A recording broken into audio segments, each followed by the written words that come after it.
Hi, my name is Tyler McCormick. I'm a general contractor down here in Nashville, Tennessee. Today's lesson is ripping a board without a table saw using a skill saw. So there's a couple ways you can do it. I'm going to show you two ways, and it's going to be a lot better than hauling around that table saw in the back of the truck just to make one cut. So as long as you're not making something to do with windows or anything like that, anything crazy, then this would be definitely an efficient way to make it happen for you. All right, so first things first, a couple ways to do it. I'm going to show you. So you can either use clamps or you can screw the board down on an edge, right? You can always screw it down like this on edge, boom. That way you can, rip whatever you need. Or I'm doing it this way, but it doesn't really matter how you do it.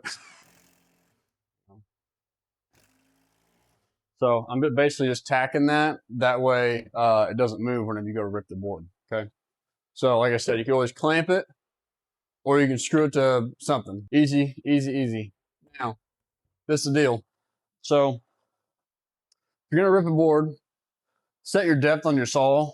The deeper your depth, the harder it is to stay on track, right? So adjust your blade, okay? Adjust your blade to the thickness of the board, right? You don't have to be exactly on it. You can go, eighth, a quarter, whatever, pass. Just make sure you're past so you don't have to rip it twice. Sometimes, depends what you're doing. Like composite deck boards, they can be bowy, wavy, whatever.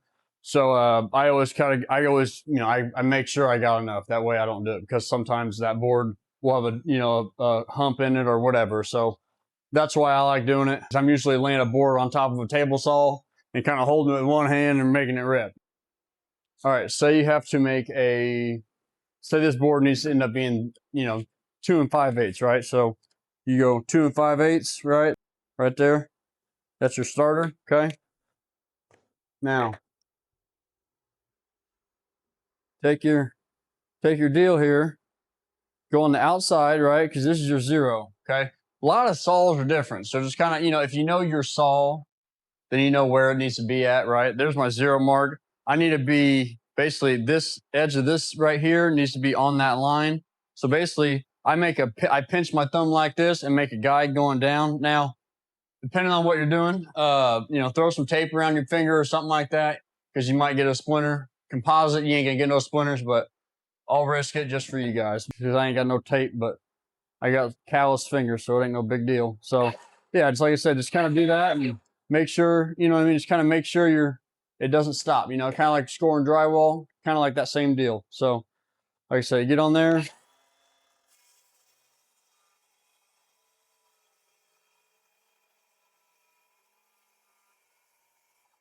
Kind of the same deal, right?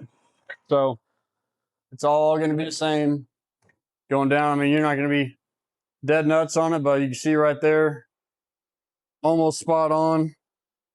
You ain't gotta be absolutely perfect. You know what I mean? So that's you're 2 5/8 right there.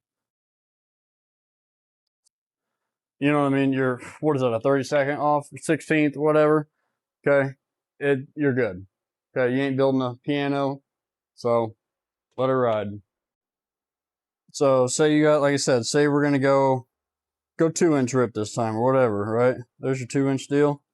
Now, what you're gonna do is you can either snap you a line or use this as your guide, right? Okay, all the way down. Now, since you got that line, okay, these are rough cuts, right? Now, see my board is sitting on this table saw or on this table, right? See how my board's sitting on this table? See how it's long? This is what I'm gonna do right here. So I'm gonna take this, right? I pinch it, hit that line. Once I'm on there, I'm gonna choke up on this board, okay? Now I'm gonna get better grip. Let me start running it. Now, once I get to right there, I'm gonna take my hand back here and I'm just gonna keep on running it. Now, also, what you can also do, you can also measure off of your actual saw itself, right? So I'm at 1 inch and 3/4 there, right? So I'm just going to run 1 3/4 all the way down and just keep it on that line. That way I don't have to try to see my string or my line the whole time, right? It just makes it more efficient, more easier, especially if you're by yourself.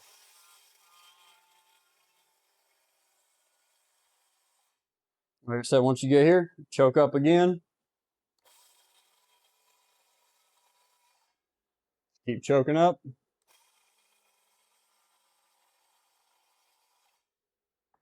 Keep on moving.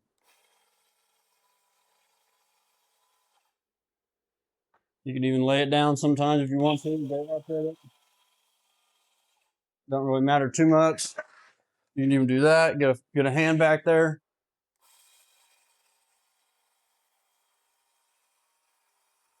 You know, whatever you gotta do to make it work, it don't really matter too much, and you can always let it work on the other side. You know what I mean? So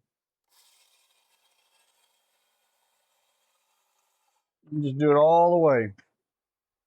So a couple easy ways to do some things. You know, you ain't gotta be perfect on everything you do. Every job ain't perfect. Every scenario is not perfect. If you're in a pinch, you ain't got your table saw, you need to make a rip. One of the two ways to do it. You know, that's my favorite two ways. Either clamping it down, screwing it down, snapping a line, ripping it, using your finger as a guide, doing it that way, making your mark there, using your guide on your actual saw itself, because you know that your guide will be sitting, right? You're gonna be sitting 2 3/4, 2.5, whatever, and just make that, you know, make sure you see that all the way, and that's how you rip your boards. Like I said, unless you're doing finished work, then this is perfectly acceptable. If you like this, like and subscribe. If you want to see more of this, holler at your boy, let me know, and we'll see you on the next one.